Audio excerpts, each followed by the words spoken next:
Hello again, and welcome to Broadcasting Scotland. It's Friday the 10th of November. I'm Andrew Wilson, and this is Scotland at 7.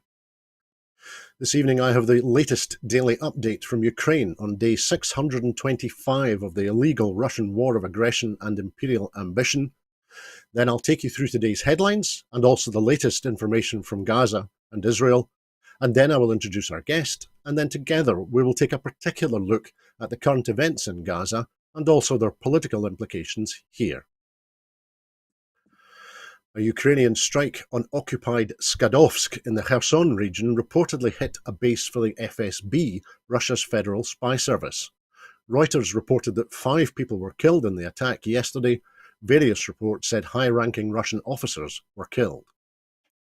Russian-installed health officials in illegally occupied Crimea say that private clinics have voluntarily stopped providing abortions, which leaves them available only in state-run medical facilities. The move comes amid a wider effort in Russia to restrict abortion under the increasingly conservative regime of Vladimir Putin, who is currying favour with the Orthodox Church. Ihor Zovka, the Ukrainian president's top diplomatic advisor, said a global peace summit for Ukraine may take place in February next year. Ukraine says that queues are growing at its border with Poland as Polish lorry drivers continued to block crossings for a 4th day. The protests, which started on Monday, involved the drivers blocking 3 border crossings with Ukraine. They are protesting against competition from Ukrainian drivers. The Ukrainian Deputy Justice Minister, Irina Mudra, told Western allies that giving it the interest accrued from frozen Russian assets would not be enough to compensate for the damage sustained by the war, and that Ukraine hopes to receive the assets in full.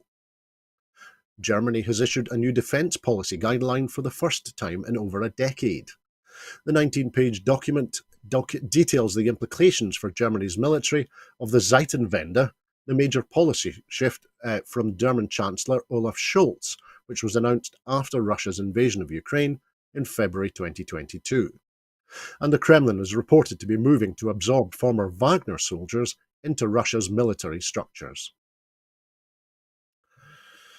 The UK economy flatlined between July and September compared with the previous 3 months as the impact of high interest rates and inflation weighed on consumers and businesses. Zero growth in domestic product in the third quarter followed 0.2% growth in the second quarter, the Office for National Statistics has said. A slowdown in the property sector after a slump in house sales dragged down the services sector, while the transport sector also suffered a downturn, indicating that firms cut back on shipping goods across the country. Most business surveys have shown falls in output and employment in recent months in reaction to falling consumer demand in the UK and elsewhere in Europe. An increase in interest rates has dampened consumer spending, with many retailers signalling they are prepared for a difficult festive trading period. Inflation was unchanged at 6.7% in September, reducing the spending power of many workers who received pay rises below the Consumer Prices Index.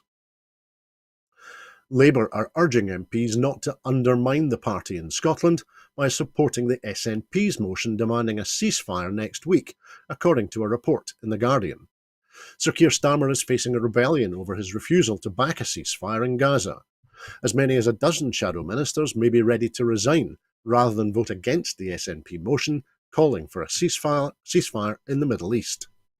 Whips in Sir Keir Starmer's party have been tasked with contacting MPs, including frontbenchers, to make it clear that Labour MPs shouldn't make Wednesday about the Labour Party. At the conclusion of the King's Speech debate next on Wednesday, it is likely there will be a vote on the SNP's amendment, which calls on the UK government to join with the international community in urgently pressing all parties to agree to an immediate ceasefire.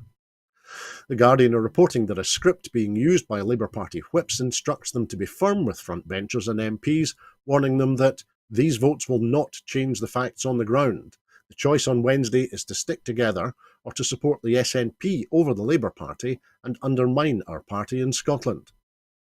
At least 68 Labour MPs have in some form called for a ceasefire, with many supporting Zara Sultana's backbench Labour amendment seeking one immediately. Donald Trump has suggested that he would use the FBI and Justice Department to go after political rivals should he return to the White House next year, in a move which will further stoke fears of what a second period of office for Trump could mean. Trump made the comments during an interview with the Spanish-language television network Univision. Host Enrique Acevedo asked him about his flood of legal problems, saying, "You say they've weaponized the Justice Department, they've weaponized the FBI. Would you do the same if you're re-elected?" "They've already done it, but if they want to follow through on this, yeah, it could certainly happen in reverse," Trump replied. "They've released the genie out of the box." When you're president and you've done a good job and you're popular, you don't go after them so you can win an election. They've done indictments in order to win an election. They call it weaponization, Trump added. But yeah, they have done something that allows the next party, if I happen to be president and I see somebody who's doing well and beating me very badly, I say go down and indict them. Mostly it would be out of business. They would be out. They'd be out of the election. Prosecuting political rivals is a hallmark of authoritarian regimes, and Trump's remarks are the most candid public revelations so far of the anti-democratic power he would bring to us any second term as president. The poet, memorialist and novelist John Burnside, the professor of creative writing at the University of St Andrews, has been named the winner of the 2023 David Cohen Prize for Literature. The £40,000 prize is awarded biennially to a UK or Irish writer in recognition of an outstanding body of work. Professor Burnside was announced as the winner at a celebration in London yesterday. Chair of Judges Hermione Lee said, "John Burnside has an amazing literary range. He pours out a cornucopia of beautiful words, and he has won an array of distinguished prizes before this one. He casts a spell with language of great beauty, power, lyricism, and truthfulness.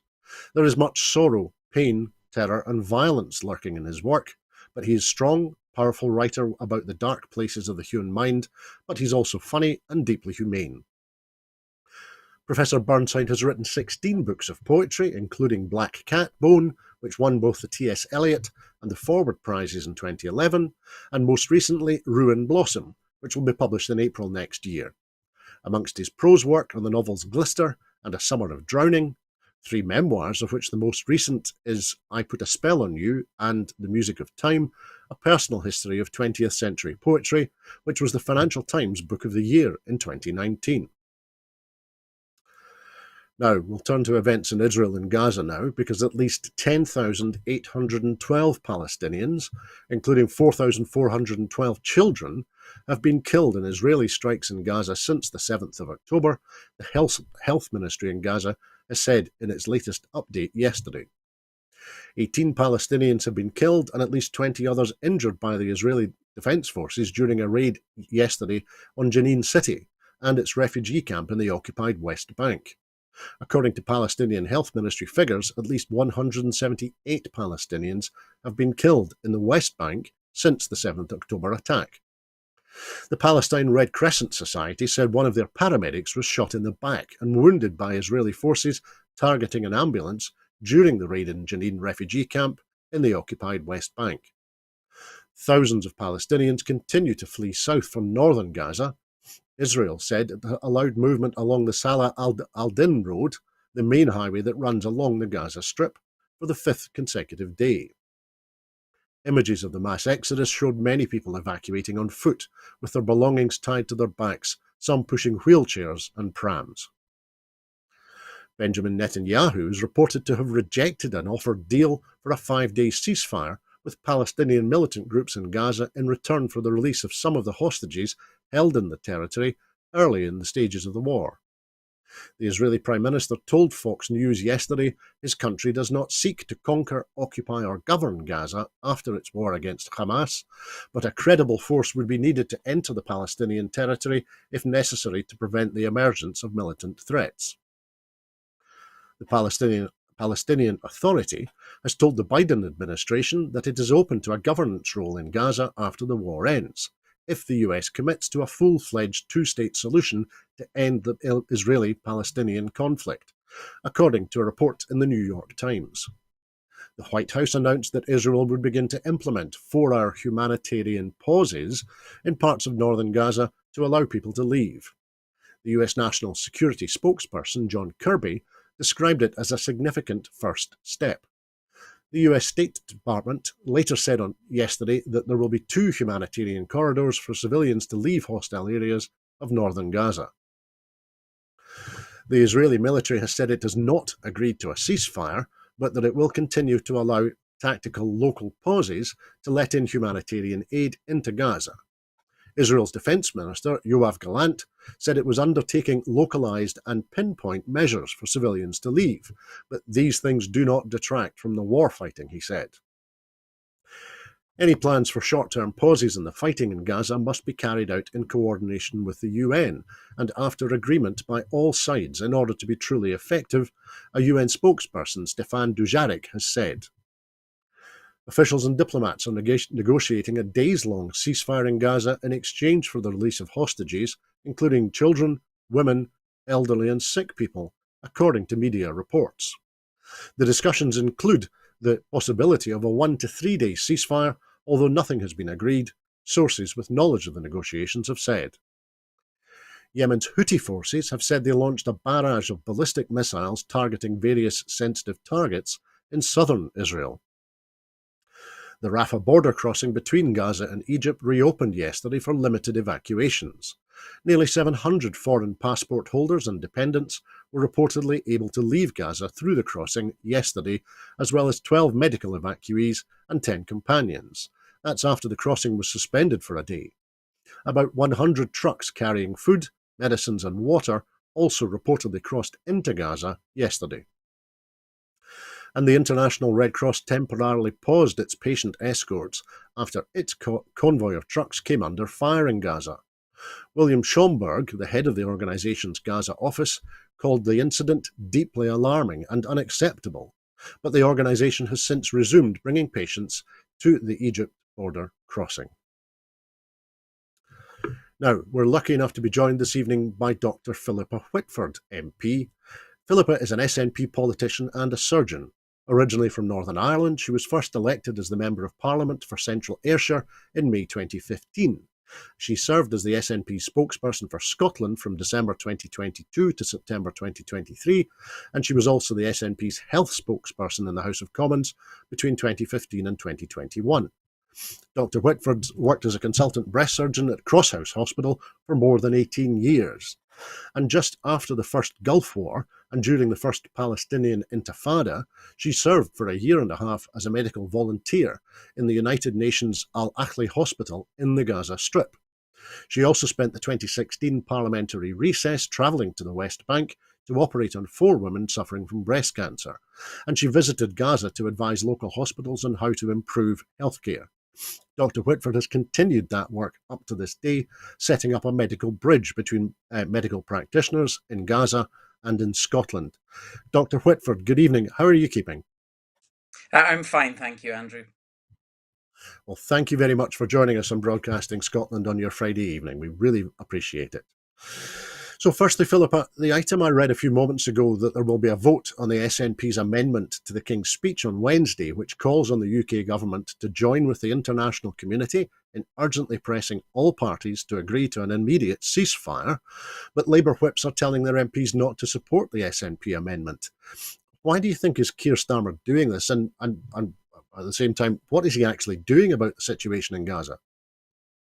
Well, I think, all of us were shocked and horrified at the barbaric attack on the 7th of October by Hamas. It's not justifiable by any means, but countering one atrocity with another is wrong. And I think the world is looking on at what's happening in Gaza absolutely aghast and feeling frustrated. You read out the figures for Ukraine. The number of civilians killed in Gaza in the last 35 days is more than the number of civilians killed in 18 months in Ukraine. The number of children killed in the last 35 days is 9 times the number of children killed in a year and a half of war in Ukraine. And so, what we are seeing is so horrific. It is not something that will ever bring security to Israel. It is not something you can win. And the only way you can move forward is by stopping the violence and the killing now. And therefore, that's why so many are calling for a ceasefire. Internationally, the UN, UNRWA, other governments are calling for a ceasefire. And I don't always expect very much from Sunak and the Conservatives, but I would have expected better from Labour. And I think that this turning this amendment, which is the opportunity to actually force MPs to vote, to put their money where their mouth is and say what they think, to turn that into some kind of very politicized squabble with us, I think is really quite pathetic. If Keir Starmer wants to lay an amendment, if he had laid an amendment calling for a ceasefire in Gaza, then we would have supported it. But here we see that actually making sure you don't support anything from the SNP is more important than actually trying to exert pressure to stop the killing in Gaza, which is just horrific. I mean, I'm just heartbroken at the situation there. Thank you. Yes, we'll talk in more detail later on about the numbers of people, children and civilians who have been killed, and we'll definitely get into that. To finish off to look at the local political issue with regard to Sir Keir Starmer, do you think is he scared of doing or saying anything, or is this just an example of very poor political judgment, or is he being influenced by Israel perhaps? Well, I can't speak to what his influences are. I mean, obviously, when you look at statements they've made about social justice and tackling poverty, we keep hearing Keir Starmer being defended for not committing to remove the appalling two-child limit, and we get told, well, he can't afford to make promises now. It'll just be torn apart. But once he's prime minister, then you'll see him showing what he can do. Unfortunately, that doesn't wash for this. You can't say, I'm going to stand up and be counted in a year's time if I become prime minister. You have to actually stand up and be counted now. And it seems to be that he's just keeping his mouth shut, terrified to say anything about anything. But the comment that we hear, that Labour MPs who would like to call for a ceasefire and would like to support our amendment, or you would be undermining Labour in Scotland. Well, Anna Sarwar finally called for a ceasefire. So it's hard to see how doing that and calling and voting for a ceasefire would be undermining the Labour Party in Scotland, or indeed other parts of England, where many councillors, where Sadiq Khan, Andy Burnham, as well as Anna Sarwar, are calling for a ceasefire. Because the difference with what we're seeing in Gaza in comparison to other ethnic cleansing or genocides or wars is that we are actually watching it hour by hour by hour. You can't say you didn't know what was happening. Thank you. We'll move away from Labour politics and UK politics, and we'll talk in more detail now about the situation in Gaza. And now, as I touched on earlier, you worked at the Al Ahly Hospital in 1991 and 92, working with the charity Medical Aid for Palestinians. And since then, you've returned frequently to Palestine to promote better standards in breast cancer treatment and to carry out surgery yourself and to establish strong links between Gaza and our Scottish NHS. So, firstly, to set the context a little bit for people, can you describe the Al Ahly Hospital at the time you were working there? How would it compare to a hospital in Scotland, like Crosshouse, for example? Well, it only had 100 beds. It was partly funded by UNRWA at that time because Al Shifa, which people will also be hearing about, you had to have Israeli insurance to go to Al Shifa. Whereas UNRWA provides health, education, and social services for Palestinians who were displaced in 1948 or their descendants. So it was particularly Al Ahly was the hospital that provided inpatient care for the majority of those. And that time, the population in Gaza was roughly about 1 million, and about half of them were 1948 refugees. So it was incredibly busy, but a small hospital, most of the facilities pretty basic. There was no air conditioning, even in operating theaters. It was hot, sweaty, humid, etc. But we had a team of Palestinians who were very committed. One of the things that attracted me to go was the ability to actually work with local surgeons and teach and train them in kind of modern techniques. And therefore, when I would return home after a year and a half, that would actually be left behind. I mean, when I lived there, I found Gaza a very friendly place, particularly Al Ahli, and many of the staff that I know are still there. Indeed, I was about to do a live webinar with Al Ahli on the 17th of October, promoting breast cancer awareness and discussing what Al Ahli was developing to try and improve cancer care when obviously the bomb hit. And I only discovered that when I had joined the panel when we were getting set up to go live. So obviously it was very difficult getting through that live webinar being broadcast when it took another 2.5 days to find out that thankfully my friends and colleagues in Gaza were safe, in Al Ahli were safe. But so you would think of it as a relatively basic in the buildings and equipment, but a lot of good staff. Thanks. That's a great insight. Now, we'll look a little bit more at the hospital situation because, of course, in the 1949 Geneva Conventions, civilian hospitals organised to give care to the wounded and sick, the infirm and maternity cases may in no circumstances be the subject of attack by and shall at all times be respected and protected by the parties to the conflict. However, today, Margaret Harris, a World Health Organization spokesperson, said that 20 hospitals in Gaza are out of action and that there was intense violence at Shifa. She said, I haven't got the detail on Al Shifa, but we do know they are coming under bombardment, she said. She said there was also significant bombardment on Rantisi Hospital, the only hospital providing paediatric services in northern Gaza. She said children had been receiving care such as dialysis and life support, things that you cannot possibly evacuate them safely with. The hospital is now surrounded by Israeli armoured vehicles, according to Agence France Presse. Earlier today, the Gaza Ministry of Health spokesperson Ashraf Al-Qidra said Israeli tanks are now surrounding hospitals in Gaza, including Al-Rantisi, Nasser Hospital for Children, Eyes and Mental Health Services. He went on, thousands of patients, medical staff and displaced persons are inside the hospitals without access to water or food and can be targeted at any moment. So why do you think the Israeli government is apparently happy to bomb and attack hospitals, clearly in contravention of the Geneva Convention? Well, obviously, Israel seems to feel that it has given itself carte blanche in northern Gaza, and indeed, obviously, has that feeling because of much of the speeches that have been made by international leaders, including Biden and, of course, the Prime Minister here, which is totally uncritical of anything that Israel is doing, and simply forcibly transferring the population into the southern part of Gaza does not stop them being civilians, does not remove the responsibility to actually protect hospitals. And international humanitarian law and the rules of war are very clear that an atrocity by one side does not then give you the permission or forgiveness to carry out an atrocity yourself.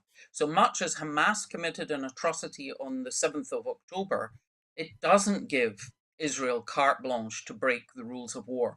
And yet we're seeing that in so many ways, including the attacks on hospitals now. And it's quite important for people to realize while north of Wadi Gaza is the slightly smaller half, if you like, of the strip, it had 22 of the functioning hospitals, including Al Shifa, which is by far the biggest. There were only 11 hospitals in the south, one of which in the far south had already been bombed. So even if you didn't have ongoing bombardment, even if people evacuating were not being shelled as they move, even if you had fuel for your ambulances, you wouldn't have capacity in those hospitals in the south, which are themselves overrun by patients, their relatives who are trying to look after them, and also just people sheltering there. And so you have a whole team of doctors and nurses in the north who are saying we can't move people, as you say, on dialysis, on ventilators, babies in incubators, disabled people, because you can only walk to the south. There's no ability to drive, and therefore we can't leave. We have to stay with our patients. So, these warnings, these frequent warnings, you need to move. We're going to bomb Al Shifa. We're going to bomb other hospitals because we believe Hamas are using it as a base. Is that is literally going to lead to such human suffering, death, and an absolutely appalling atrocity. And just because you warn that you're going to carry something like that out, still does not let you off the hook. Thanks, Philippa. Now we'll look now at the broader context a little bit, and I'd like to draw on your experience in Gaza. The 15-year-long blockade of the 2 million population in Gaza has already been labelled collective punishment by the UN Secretary General, the UN Special Rapporteur on Human Rights in the occupied Palestinian territory, and by the International Committee of the Red Cross. And last time I checked, collective punishment is supposed to be prohibited under international law. But the blockade, three major offensives by Israeli forces, 50 years of occupation, and chronic fuel shortages have together pushed Gaza, some would say, to the brink of being an unlivable environment. And the UN warned about that several years ago. So, again, to give a little bit of insight, do you think have these unlivable conditions, has that made ordinary Palestinians more resilient or more angry or something else? I think it's a mixture. I mean, I was working in Al Ahli when the Madrid Peace Conference happened in autumn 91. And one of the strongest images for me, we had a lot of violence in the morning, but by about 4:30 in the afternoon, when we had patients settled in intensive care, I remember my husband Hans and I out on the balcony overlooking Palestine Square, and you saw the youths, the Shabab, climbing onto armored cars, because of course we still had settlers and the IDF inside Gaza at that time. But they were climbing onto armored cars and giving out olive branches. And that was the degree of hope 32 years ago. And when I started going back in 2016 and then was there in 17, 18, 19 as part of this medical bridge for breast cancer, I was really shocked at just how things in Gaza had deteriorated. Um, that people who had hope are now in their 50s. They may have children and grandchildren, and actually things in Gaza were worse. So there was much more poverty, much more unemployment, and Gaza was just completely shut off and having to get these trucks coming in with goods. There'd been the water had become undrinkable. It was drinkable when I was there. The energy plant had been bombed in 2014, so they were dependent on electricity coming in from Israel and were only getting 4 hours a day, and that applied to hospitals as well. So they'd had to invest in generators. They need fuel to run generators. So you had all of these day-to-day difficulties that the ordinary population had, but then in hospitals, you had the issue of trying to get medicines or medical supplies into Gaza through the 16-year blockade, or often the problem of trying to get patients out. Breast cancer patients quite often need radiation treatment that's not available in Gaza, and yet the WHO reports that about a third of patients who are being sent to Jerusalem for treatment will not get permission to leave. So you didn't have settlers anymore after 2005. You didn't have the IDF inside the strip. So, in some ways, day to day life involved less clashes and less violence. But this absolutely claustrophobic sense of being cut off from the world, this feeling that the world forgets them. And many of them would say the world only ever pays attention to us if we are bleeding or dying.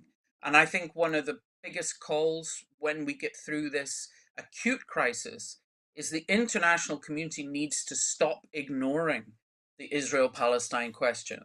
And for the sake of both communities, they actually have to work for a long term just peace and not just, oh, we can cage 2.2 million people into this tiny, unlivable space where the water is no longer drinkable, where sewage pours out into the sea, where there isn't electricity. And then, of course, over the last 35 days, this siege of not allowing, water or food or electricity or fuel to run desalination plants or fuel for hospital generators into the strip. There's no question that's collective punishment. And what we're hearing from people on the ground now is people are drinking dirty water, people are drinking seawater, people literally have nothing to eat. And what we're going to see is a rising tide of particularly children dying of illness and infection because of these lacks. And speaking to or communicating with doctors in the hospitals, they don't have water to clean wounds, they have no wound dressings. There are people with burns who are lying around on the floor because there is no beds. I mean, really, we are going to see a death rate that will rise from the secondary impacts of the siege. Of course, thank you. And also, in terms of context, you mentioned the Shabab there. It crossed my mind that the blockade has been in place for around 16 years, as you say. So that means that everybody under the age of 18, which is half the population, more or less, those young people have only ever known these conditions. So what do you think has living in those conditions has done to those young people? Well, I think you had a change of brutalization, I think. What you often had before was even the Shabab or anyone moving around in the strip when there were multiple checkpoints, when it was under the control of the IDF. They would get stopped repeatedly in one journey. Their papers would be taken away. They might be held there for ages. So you had kind of constant harassment. And then you often had clashes. And when we were there, was when the Shabab were using stones. So it was kind of the stone against the gun in the first Intifada. Obviously, you have less of that, but as I say, this claustrophobia, but also complete lack of hope, the inability to get outside, to get training, to travel, to ever see anything else in the world, and to see that the world has forgotten you. So it's not that you are in a difficult situation that at some point will end. It appeared to be that the policy of Israel for Gaza was just utter containment and blockade. And then the term that has been used, referred to by those in Breaking the Silence, which are former IDF soldiers, what's called mowing the lawn. Every few years in 6, 7, 8, 9, 12, 14, 18, 21, and now in 23, where you would have a big violent incursion in Gaza, which leads to destruction, to de-development, and stops any progress. And all of that is about keeping that population under control. Both that over the last 16 years and the utter horror that we are seeing at the moment, none of that can bring genuine security to Israel. Because, as you mentioned earlier, I'm from Northern Ireland. One of the biggest recruiters for the IRA was Bloody Sunday, the people who were killed by the British Army, which in comparison to this was a minuscule number. What you're generating is more heat, more anger, more demand for revenge. And that's why even governments that are absolute allies and friends of Israel, they should be critical friends and be calling on Israel to actually stop and think about what it is they're doing. Thank you. Now, we touched very briefly on the death toll when we were talking earlier, and I'd like to look at that a little bit now. Each recorded fatal Israeli airstrike in Gaza since the 7th of October has caused an average of 10.1 civilian deaths, a monitoring group has said, amid warnings that the civilian casualty figures are likely to be an underestimate. The fatality average is far higher than in the three previous Israeli air campaigns in Gaza, of which the most deadly was Operation Protective Edge in 2014, when the equivalent figure was 2.5 per attack. Action on Armed Violence has said that the higher figure this time implies there's been a notable change in Israel's targeting approach, although they do acknowledge that the figure is actually lower than in other recent battles in urban areas in Iraq and Syria. Ian Overton, the group's executive director, said, "This isn't just a statistical concern, it's a human one. The numbers suggest a potential shift in military strategy that has had devastating consequences for non-combatants." So do you think, does this leap in the average number of civilians killed in each attack suggest that the IDF is in fact targeting civilians? I'm not sure targeting civilians, but I think bombing indiscriminately. If you look at the fact that almost two-thirds of those killed are women and children, children are almost 50% of the population, and more than 40% of those killed are children. So, that the fact that they are represented among the dead in a similar proportion to their representation in the population suggests completely indiscriminate bombing. And obviously, from the pictures we're seeing of entire neighborhoods, tower blocks being brought down, and the fact that although people are being told to walk south and go south of Wadi Gaza, what we see is Khan Yunis, the biggest town in the south of Gaza, is also being bombed. So there is no safe place in Gaza, and therefore part of the reason that people were reluctant to leave, and we saw that with the bombing of Jabalia. That's over 110,000 people in about a square mile.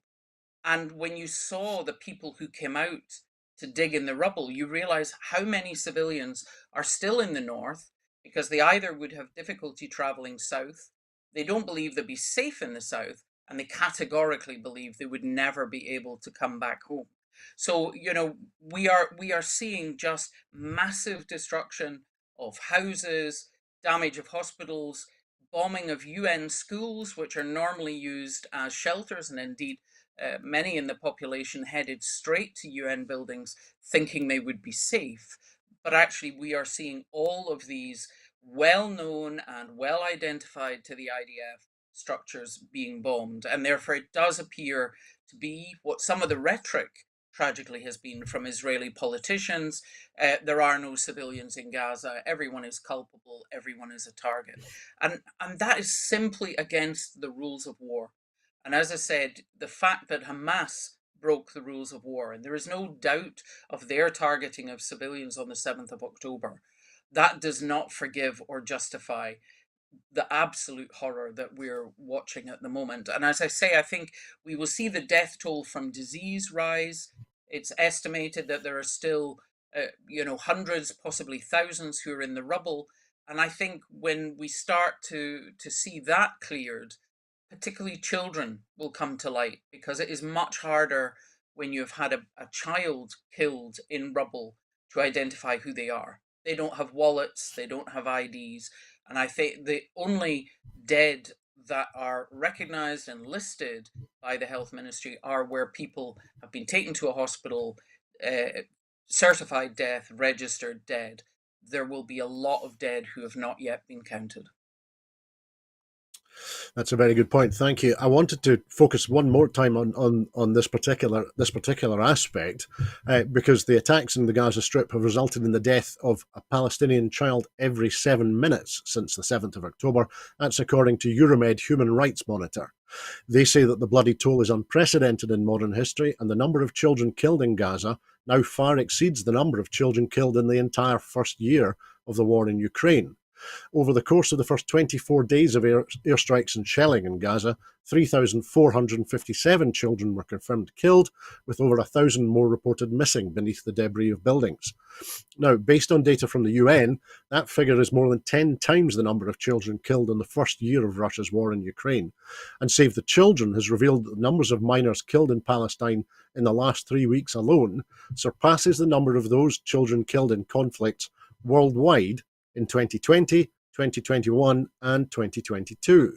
So, and I've been thinking about there's a lot this week. Why has the astonishing rate at which children are being killed in Gaza not led to more outcry and more action to stop children being killed? Well, just to touch on the figures, as I said earlier, the current figure from Gaza is actually more than 4,500 children. And from a year and a half in Ukraine, it's just over 550. Now, every child lost is a tragedy for an entire family. So there's no difference whether you're talking about an Israeli child, a Palestinian child, or a Ukrainian child. But the sheer scale of this, that is not actually making politicians here stop and look at what is going on. There is no way you can justify that.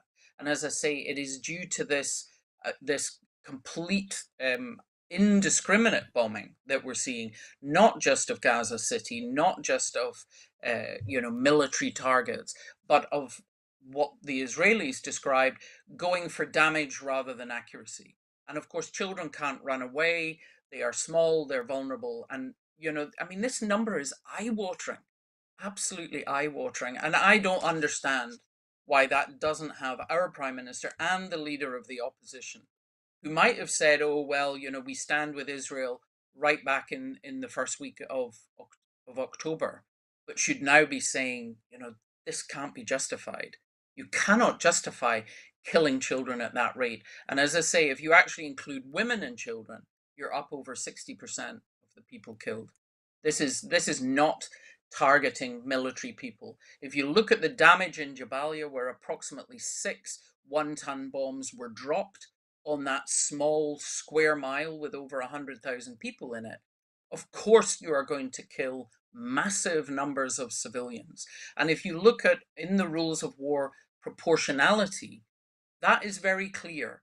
If you are attacking a military base and there happens to be 2 or 3 civilians there, but actually you're taking out tanks and all sorts of things, then that's an accepted proportion.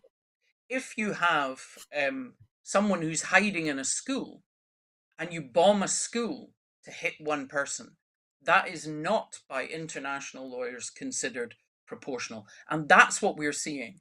Oh, we got so and so. We killed one person. The fact we killed several hundred other people who are civilians, we're not interested in that. And I mean, this opens the gates to other countries and uh, other kind of fields of war to become as horrific as this, particularly when you have the West who are trying to defend it. And that's going to be a problem in the future. If we don't stand up for international law and international humanitarian law, it won't exist when we need it. Every minute of the day. Absolutely. Thank you, Philippa. Now, I'd like to come back to the UK a little bit now, because the organisers of the pro-Palestine march due to take place in London tomorrow say they believe hundreds of thousands of people will turn out for what they say will be one of Britain's biggest days of mass protest. Ben Jamal, a director of Palestine Solidarity Campaign, says he understands that people will be travelling from all over the UK to march on Saturday from Park Lane towards the US Embassy in southwest London. On a stage set up on Battersea Park Road, speeches will be made by Jeremy Corbyn, the actors Juliet Stevenson and Maxine Peake, and the head of the Palestinian mission to the UK, Hussam Zomlot, among others. Firstly, if you'd been able to attend, and I know that you can't, but if you had been able to attend the march on Saturday, would you have? I would probably have been more likely to go to a local march in Scotland. We've seen marches in our cities as well. And I think some of that, almost even describing them as protests. I mean, people want to turn out, want to stand up, want to be seen, calling for a ceasefire, calling for peace, and actually calling for peace that might move forward to something that is longer lasting. And I think it is ordinary members of the public seeing the horror unfolding in Gaza who feel the absolute need, even if they've maybe never marched on anything in their lives, actually stand up and be counted. So certainly, if I wasn't on crutches at the moment, then yes, I'd have been somewhere at a march. Thank you. Now, Rishi Sunak has said that he has been assured by the Commissioner of the Metropolitan Police, Sir Mark Rowley, that the Met will be able to prevent serious public disorder, and apparently the government is now happy to pin blame on England's most senior police officer in the event of there being a problem. Now, thinking of the politics here, that struck me as I wonder if it's now a standard operating procedure in Downing Street. It said that Johnson kept Matt Hancock in place so he could be the fall guy for the COVID inquiry, and some say that Sunak has kept Cruella Braverman in post for much the same reason. So, do Tory prime ministers just never take responsibility? Well, I think certainly they want a fall guy lined up before anything even goes wrong. But actually blaming it on the Met Commissioner, I'm sorry, if there is trouble tomorrow, I would be blaming it on the Home Secretary. She is the one who's actually described these as hate marches, who is describing that people would be attacking the cenotaph and would be undermining the armistice memorial marking tomorrow, and therefore literally stirring up some of the far right groups who say, oh, we're going to turn out. So she's the one who has been putting out a clarion call to actually create counter demonstrations. Whereas it was clear from PSC and from other organizers that they had no intentions of going anywhere near Whitehall. They were happy to cooperate with the police. They wouldn't be marching in the morning, it would be in the afternoon. And where they wanted to get to was the American embassy to call on them as the biggest influencer of Israel to actually take things forward towards a ceasefire and then moving forward to actually getting a solution. Thank you. Now, I suppose I need to apologise. I've used her, well, actually, we've both used her name now, so we'd better talk about the Home Secretary. She appears Well, you set to called her remain as Home Cruella. Secretary. You called her I, Cruella, and I have I, to I, agree with that. I can't imagine why I would do such a thing. She appears set to remain as Home Secretary for over a weekend of remembrance ceremonies and protests, although her fate is still deeply uncertain after, amongst others, Jeremy Hunt joined the ministerial voices distancing themselves from her views. Rishi Sunak is under intense pressure to dismiss her after she wrote an article for The Times arguing that the police were biased in the way they deal with different protests, a view that she had not cleared in advance with Downing Street. However, it's understood that even if Sunak has already decided to sack her for what was a flagrant challenge to his authority, this is not going to happen until next week at the earliest, given the sensitivities over this weekend. So, do you think, should the Home Secretary spend the weekend putting the contents of her desk into a cardboard box, or instead is Sunak likely to keep her in post? Well, I think she should have been sent packing a very long time ago. This is not the first outrageous thing that this Home Secretary has said, whether it's, taking tents off people who are homeless or sending asylum seekers to Rwanda. I mean, her ability to stir up hate is just limitless. So, I mean, I'd have had her out the door a long time ago. I mean, this kind of painting the marches tomorrow as disrespectful. I would just suggest that people maybe look up the meaning of the word armistice. It basically was the ceasefire at the end of the First World War. So I can't imagine a better day for people to be marching respectfully, not interrupting or engaging with those who are remembering the veterans or victims of earlier wars, which they've no intention of doing. But to me, I think that Rishi Sunak has been riding the four horses of the apocalypse really since he took over.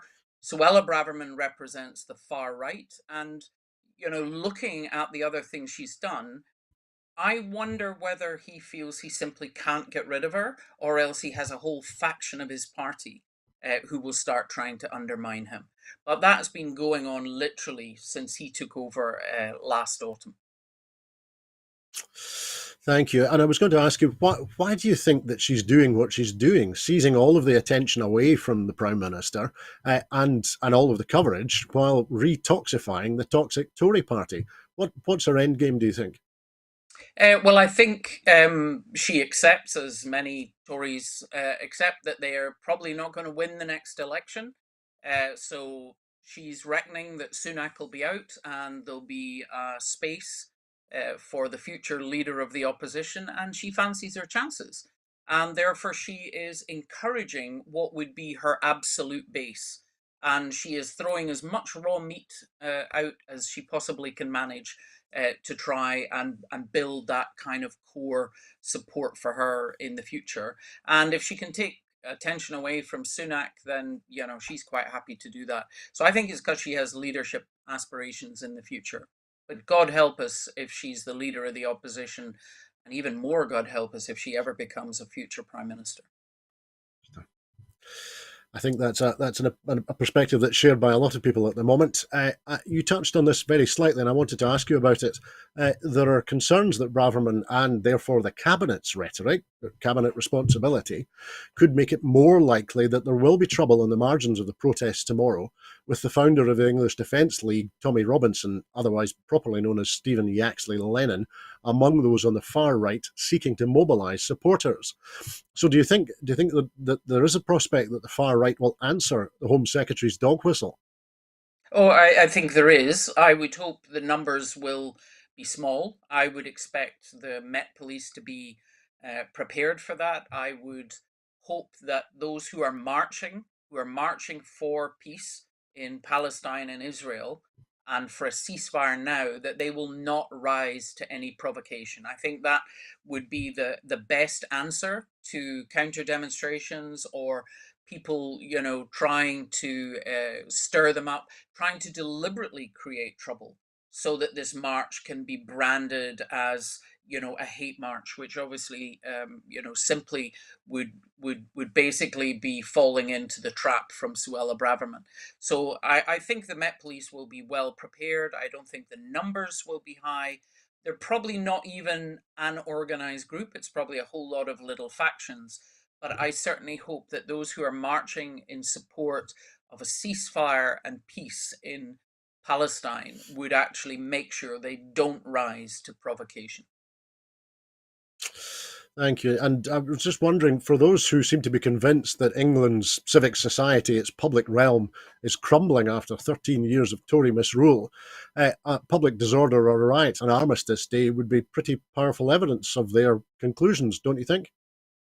Yeah, I mean, I think there would be no winners from such imagery, whether you were supporting Palestine, supporting Israel, or on the far right. I think to to when we are basically talking about something that is so serious in another part of the world, to allow that narrative to suddenly be turned on what happens tomorrow, I think that would be letting down the women and children and civilians in Gaza. And I'm not making light of this, but there's also been considerable upset at the Home Secretary's comparison of pro-Palestine activists to unionist marchers in Northern Ireland, with whom the Conservative Party are usually allied. So have you heard anything from the Scottish Tories, usually very keen and vocal supporters of the Orange Order, about this remarkable comparison that's been made by the Home Secretary? And I suppose, have you heard the wee Dafty saying anything? I haven't particularly, but then again, I don't particularly follow him or pay an awful lot of attention to what the wee dafty says. I found that quite bizarre. I mean, I frankly find, having grown up in Belfast, I find the marches quite disturbing because of their sectarian nature, and I'd be happy to see the back of them. But as you say, they are actually the unionists in Northern Ireland that Theresa May was completely counting on through the deal with the DUP. Ruth Davidson was kind of utilizing them in 2014. So I'm sure there'll be quite a few unhappy faces in the Orange Order to find themselves actually lumped with marches with supposed terrorist undertones.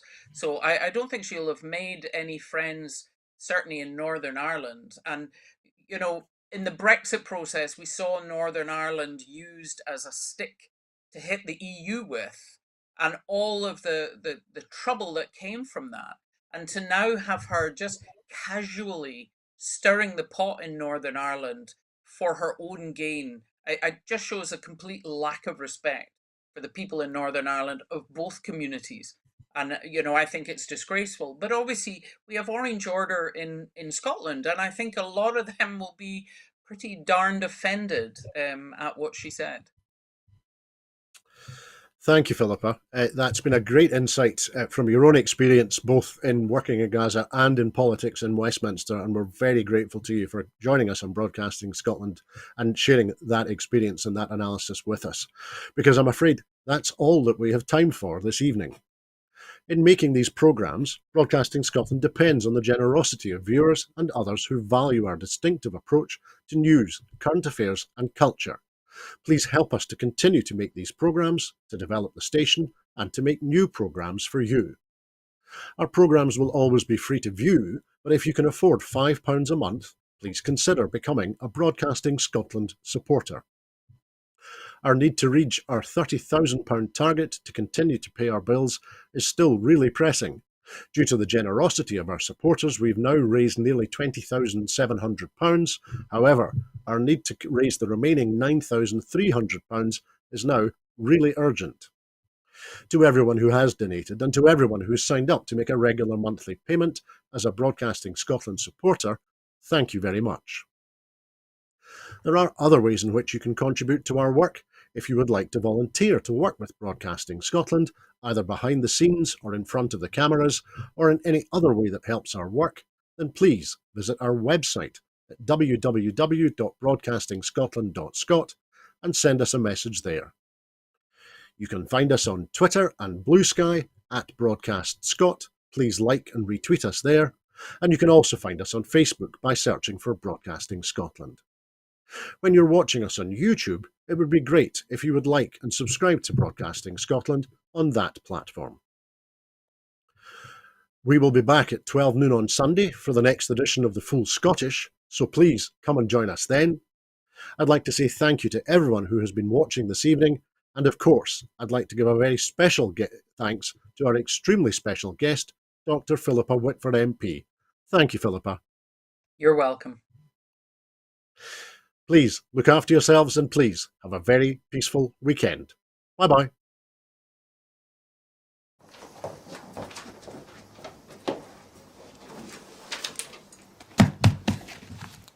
Hello and welcome to Broadcasting Scotland. My name is Lewis McGlynn. Hello and welcome to Broadcasting Scotland. My name is Saoirse Healy. Hello and welcome to Broadcasting Scotland. My name is Donald C. Stewart. Broadcasting Scotland is Scotland's independent broadcaster, providing factual news, reporting on the issues important to the people of Scotland. We are committed to public service broadcasting, and with your support, we will produce even more programmes. Provide opportunities for young people interested in media production and broadcasting, and challenge preconceptions of what Scottish media looks like, amplifying Scotland's voice and reflecting its communities. We can already deliver high-quality live news, and we will create the highest quality programmes for you to enjoy. But we can only do that with your support. So please subscribe to and share our channel or donate to Broadcasting Scotland via the link in the description. Thank you. Thank you. Thank you.